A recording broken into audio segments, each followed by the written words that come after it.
Subscribe, because what happened inside these barbed wire fences still shakes history. And when you hear how they got out, tell me in the comments, would you have risked it?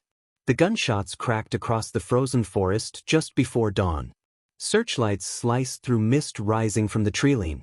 Boots pounded over frost-hardened earth. Orders were shouted in German, sharp and urgent.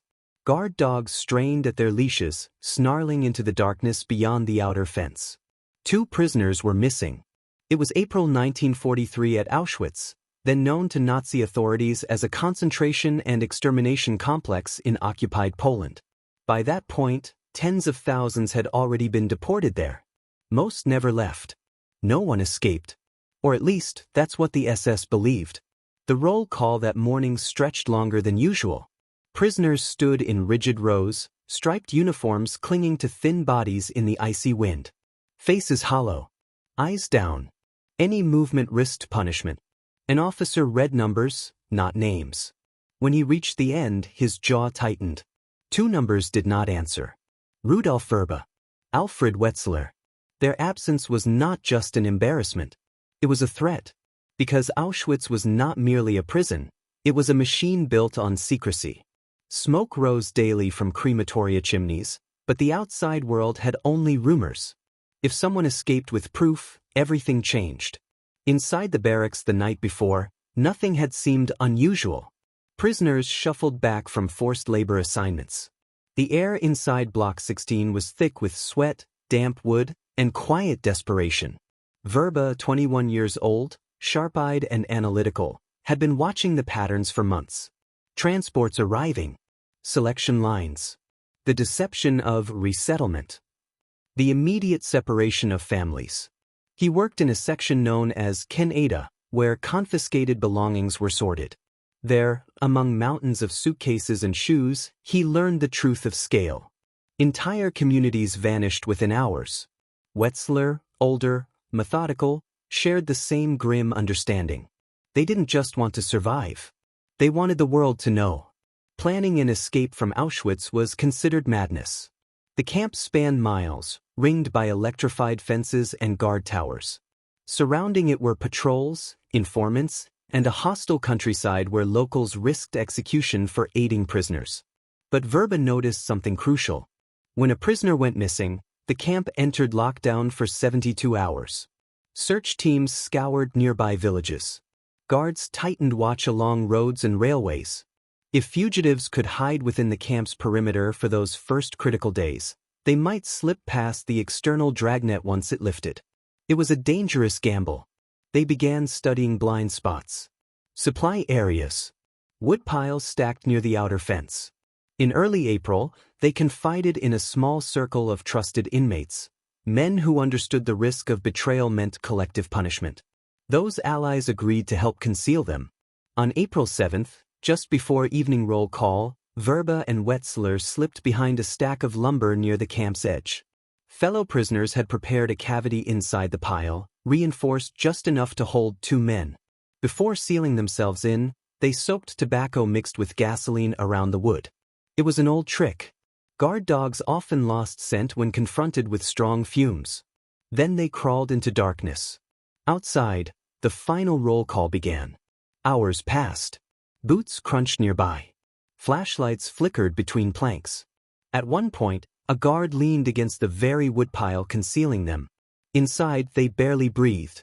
When their absence was confirmed, alarms blared. Search parties fanned out immediately, inside and outside the camp.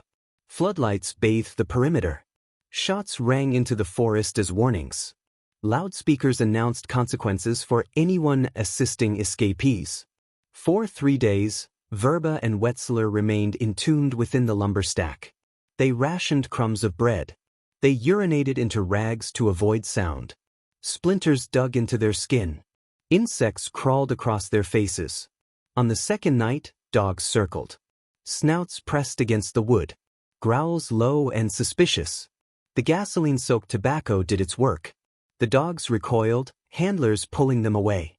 By the 3rd day, the search radius expanded farther from campgrounds. Patrols assumed the fugitives had fled deep into surrounding forests, or perished trying. On the night of April 10th, after counting 72 hours by instinct and distant bell chimes, the two men pushed their way out of the lumber pile. The camp lay unusually quiet. They crawled through mud toward the outer fence. Timing was everything. Guards changed shifts at predictable intervals. Searchlights swept in patterns Vrba had memorized. When the beam passed left, they moved right.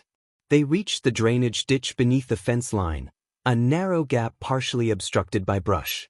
One by one, they squeezed through, tearing fabric and skin. Beyond the perimeter stretched miles of occupied Poland. Freedom was not immediate safety. They traveled mostly at night, navigating by stars and distant road noise. By day, they hid in barns, thickets, abandoned sheds. Hunger gnawed. Feet blistered and bled. Several times, they heard patrols close enough to freeze their blood. On the fourth night, they approached a farmhouse at the edge of a small village. It was a risk. Locals faced severe punishment for aiding fugitives. Some collaborated with occupiers out of fear or ideology. But they had no choice. They knocked once. An elderly woman answered. For a long moment, no one spoke.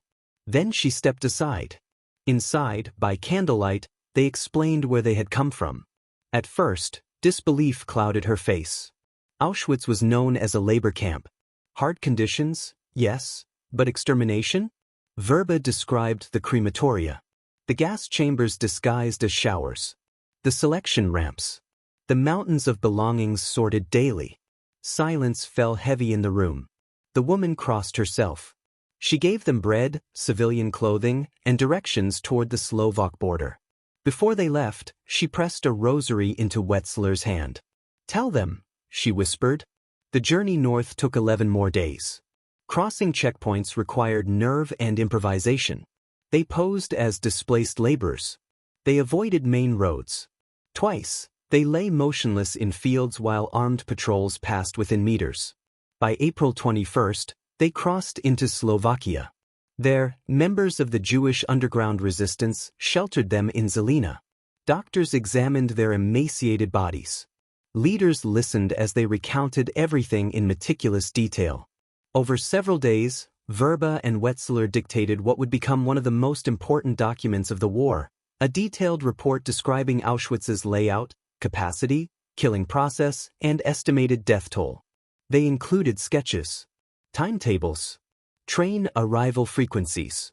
The document eventually reached Allied officials and Jewish organizations across Europe. It became known as the Vrba-Wetzler Report. But inside Auschwitz, the reaction to their escape was brutal. Punishments intensified. Surveillance increased. Informants were pressured. The SS feared more than lost prisoners. They feared exposure. Because two young men had slipped through the cracks of the world's most guarded killing complex and carried its secrets beyond the barbed wire. What the guards didn't know that morning as they fired rifles into the trees was that the real damage wasn't the breach of the fence. It was the breach of silence. And as Allied intelligence began verifying the report's claims, another realization emerged. Vrba and Wetzler were not the only ones who had tried to escape. But when investigators later uncovered hidden notes buried beneath a barracks floor, notes suggesting someone inside had betrayed previous escape attempts, the story grew darker. Because survival wasn't just about outrunning guards. It was about outrunning betrayal. And when historians opened those buried documents decades later, what they found changed how we understood the camp forever. The buried notes were found in 1945, after Soviet forces liberated Auschwitz and the gates stood open to a world finally forced to look inside. Investigators walked through barracks stripped of life but heavy with evidence. Piles of shoes, glasses, children's clothing, ash still lingering in the soil. They catalogued everything with grim precision, knowing the magnitude of what had occurred there. In Block 11, known among prisoners as the Death Block, workers clearing debris pried up loose floorboards and discovered a small tin container wrapped in cloth. Inside were handwritten pages in Polish and German, fragile but legible. They were not written by Vrba or Wetzler. They were written by a prisoner assigned to the camp's internal labor details. A man who had observed patterns others hadn't. His notes described something chilling, multiple escape attempts that had been anticipated before they happened. Prisoners who whispered plans in confidence. Guards who appeared unusually prepared. Patrols positioned exactly where fugitives would run. Someone inside had been feeding information to the SS. The implications were devastating. Auschwitz was already a place where trust meant survival. But if betrayal existed within the prisoner ranks, escape became almost impossible. Historians later cross-referenced camp records and survivor testimony. A pattern emerged. In early 1942, 2 prisoners from the carpentry unit attempted to flee under cover of a snowstorm. Guards intercepted them less than a kilometer from the perimeter, far too quickly for coincidence. In mid-1943, a small group working near the river vanished briefly from their detail. Alarms sounded within minutes. One was shot, others were captured and publicly punished. And yet, Vrba and Wetzler had succeeded. But as Allied analysts studied the Vrba-Wetzler Report, they realized something critical. The 2 men had shared their plan only with a tightly controlled circle. They avoided prisoners known to curry favor with guards. They selected accomplices based on years of observation. Trust had been earned slowly. But the buried notes hinted at a larger network, prisoners coerced into informing under threat of execution or promises of slightly improved conditions. Survival creates moral fractures. Some inmates were offered marginal privileges, extra rations, lighter labor assignments, in exchange for reporting escape plots. Refusal could mean immediate death. It wasn't simple betrayal. It was engineered desperation. In Zelina, as Vrba and Wetzler recovered physically, resistance leaders pressed them for deeper details. How could such a place function without total chaos? One asked. Vrba answered bluntly. Fear, secrecy, and division. He described how new arrivals were deceived, told they were being resettled. Families stayed calm. There was no mass uprising because most victims never understood their fate until moments before death. The report they dictated wasn't just testimony. It was forensic documentation. They mapped crematoria locations, estimated daily killing capacity, recorded train numbers from Hungary, Poland, France, Greece. The data was precise enough that Allied governments could no longer dismiss extermination rumors as exaggerated propaganda. But dissemination was slow. Wartime bureaucracy, disbelief, political hesitation, all delayed action. Meanwhile, in the summer of 1944, trains from Hungary began arriving at unprecedented volume. Within weeks, hundreds of thousands were deported. The urgency of the report became tragically clear. Back at Auschwitz, escape attempts did not stop. In October 1944, members of the Sonderkommando, prisoners forced to work in crematoria, launched a revolt. They smuggled gunpowder from a munitions factory operated within the camp. Women working in that factory risked their lives passing tiny quantities of explosives hidden in cloth. On October 7th, they detonated Crematorium 4. Flames erupted. Chaos spread. Several SS guards were killed. Prisoners attempted to breach fences. Most were captured and executed, but the act of resistance proved something powerful. The camp's machinery was not invincible. Later testimony revealed that knowledge of Vrba and Wetzler's successful escape had circulated quietly among inmates. It became a whisper of possibility. If 2 could get out, others might try. Investigators piecing together the buried notes after liberation began identifying potential informants. Names surfaced, men who survived with suspiciously favorable assignments. But evidence was incomplete. War had scattered survivors across continents. Some alleged collaborators were later tried in post-war courts. Others vanished into displaced persons camps and rebuilt lives under new identities. The moral complexity haunted historians for decades. In a place designed to crush humanity, what constitutes guilt? At what point does coercion become complicity? Vrba himself later reflected that the system relied less on brute force than on psychological manipulation. Deception prevented revolt. Fragmentation prevented unity. But the escape had pierced that illusion. When the Vrba-Wetzler report reached neutral Switzerland and eventually Allied leaders, pressure mounted. Public statements condemning extermination were issued. Diplomatic channels pressed Hungary's regent to halt deportations. In July 1944, deportations from Hungary were temporarily suspended. Historians still debate how much of that decision was directly influenced by the report, but timing suggests it played a role. For Vrba and Wetzler, survival came with burden. They were debriefed repeatedly. Skeptics questioned their numbers. Officials struggled to comprehend industrialized killing at such scale. "It sounds impossible," one diplomat reportedly said. Vrba replied, "That is precisely why it works." Years later, as archives opened, researchers revisited the buried notes found beneath Block 11. Among them was a passage that shifted understanding once again. The anonymous prisoner described a meeting between certain inmate functionaries, prisoners given supervisory roles, and an SS officer weeks before several failed escapes. The officer promised collective punishment reduction in exchange for information about troublemakers. That phrasing appeared in multiple testimonies. It suggested organized intelligence gathering within the camp, structured, incentivized. Auschwitz was not only a site of physical containment, it was an ecosystem of control. Divide the prisoners, reward a few, terrify the rest. The brilliance of Vrba and Wetzler's plan lay in sidestepping that ecosystem entirely.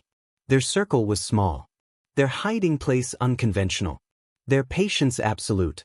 They understood something crucial: the most dangerous hours were not during flight, but before it. After liberation, investigators reconstructed camp blueprints. They walked the drainage ditch beneath the fence where the two men had crawled through mud. They measured the distance from lumber pile to perimeter. It was less than 200 meters. So close. And yet, no one before them had attempted to hide inside the camp itself during the 72-hour search window. The insight was almost clinical. Study the enemy's procedure. Exploit its rigidity. Still, questions lingered. Who had betrayed earlier attempts? How many lives had been lost because whispers reached the wrong ears? In the late 1960s, a historian interviewing survivors uncovered a name repeatedly associated with internal reporting: a prisoner clerk who had survived the war and emigrated to South America. Records indicated he later lived quietly, never prosecuted. But proof remained circumstantial. The tragedy of historical crimes is that evidence fades. Memories conflict. Documentation is incomplete. What remains undeniable is this: two young men risked certain death to expose a system designed for silence. Their escape did not dismantle Auschwitz overnight. It did not halt all deportations. But it cracked the wall. And cracks matter, because once the world saw even a fraction of what occurred behind those electrified fences, denial became harder. Still, the buried notes ended with a final line that unsettled even seasoned investigators. There are more who would try, if only they knew whom to trust. In a place engineered to destroy it. One question lingers heavier than barbed wire. If betrayal helped sustain the camp's control, how many other escape plans were crushed before they could breathe? And in the final months before liberation, when chaos overtook order and front lines approached, some prisoners saw one last opportunity. But this time, the risk wasn't just exposure. It was annihilation. Because as the regime began collapsing, it sought to erase every trace of what had happened inside those fences. By January 1945, the sky above Auschwitz no longer felt distant. The rumble of artillery echoed across frozen fields, a low, constant tremor beneath the snow. The Eastern Front was collapsing. Soviet forces were advancing faster than anyone inside the camp had anticipated. For the SS command, this was no longer about maintaining order. It was about erasing evidence. Files were burned in metal barrels. Documents that once cataloged train arrivals and crematoria output turned to ash in courtyards. Warehouses were cleared in haste. Explosives were placed inside gas chambers and crematoria structures. The machinery of death that had operated with bureaucratic precision was now scrambling in panic. Inside the barracks, prisoners sensed the shift immediately. Guards were agitated. Roll calls stretched longer. Food rations dwindled further. Rumors moved like electricity through the blocks. They're evacuating camps in the West. They're shooting prisoners before retreating. They won't leave witnesses. Those who had survived this long understood what that meant. On January 17th, orders were issued. Tens of thousands of prisoners were to be marched westward into Germany. No transport trains. No medical care. Just columns of emaciated men, women, and children forced into sub-zero temperatures. What followed would later be known as the death marches. Survivor testimony describes it in fragments: frostbitten feet bleeding into snow, guards firing warning shots at anyone who stumbled, bodies left along roadsides like discarded cargo. Entire columns moved in silence except for the crunch of ice and the occasional crack of gunfire. But not everyone was marched out. Approximately 7,000 prisoners were left behind, too sick to walk, hidden in infirmaries, or overlooked in the chaos. The SS calculated they would not survive long without food or heat. Among them were men who had once whispered escape plans, women who had smuggled gunpowder, prisoners who had memorized train schedules in their heads.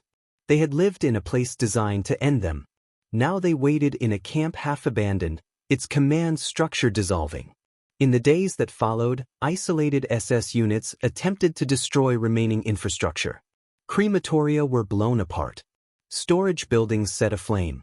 But the retreat was rushed. On January 27, 1945, Soviet troops reached Auschwitz. What they found defied comprehension. Warehouses filled with 7,000 kilograms of human hair. Piles of shoes numbering in the tens of thousands. Suitcases labeled with names and addresses from across Europe. Children's toys stacked beside prosthetic limbs. And the prisoners who remained, starved, skeletal, staring with hollow disbelief at soldiers who spoke a different language but carried liberation in their presence.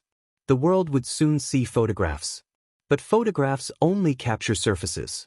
Investigators from the Soviet Extraordinary State Commission began documenting immediately.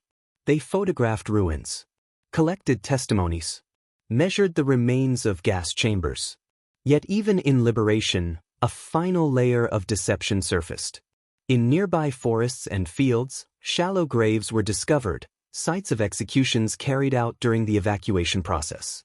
Evidence that, in their final hours of control, guards had accelerated killing to prevent survivors from speaking. The attempt to erase history had failed. Because months earlier, 2 men had walked through mud and darkness to ensure the truth would not die with them. Rudolf Vrba later testified at war crimes trials. His words became part of the legal record against perpetrators. Alfred Wetzler did the same, offering structured accounts that prosecutors used to demonstrate systematic extermination. Their escape was no longer just an act of survival. It became forensic proof. And yet, justice was uneven. Some high-ranking officials were tried and executed. Others evaded capture for years. Some built new lives under false names in distant countries before being identified decades later. The machinery that built Auschwitz was vast: engineers, administrators, guards, railway officials. Accountability could never fully match scale.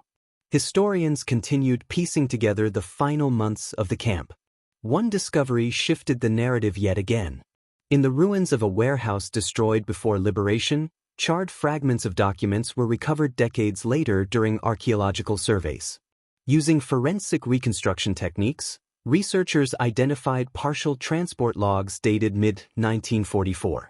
The numbers aligned almost precisely with estimates provided in the Vrba-Wetzler Report. This confirmation silenced remaining skeptics. The 2 escapees had not exaggerated. If anything, their estimates were conservative. But the story did not end with statistics. In post-war Europe, survivors rebuilt fragmented lives. Some emigrated to the United States, Canada, Israel, Australia. Others remained in their home countries, carrying trauma that language could not fully contain. When asked years later what compelled him to risk everything, Vrba answered with clarity: because people were walking into death without knowing it. Information was the weapon. Truth was the escape. Subscribe, because what happened inside these barbed wire fences still shakes history.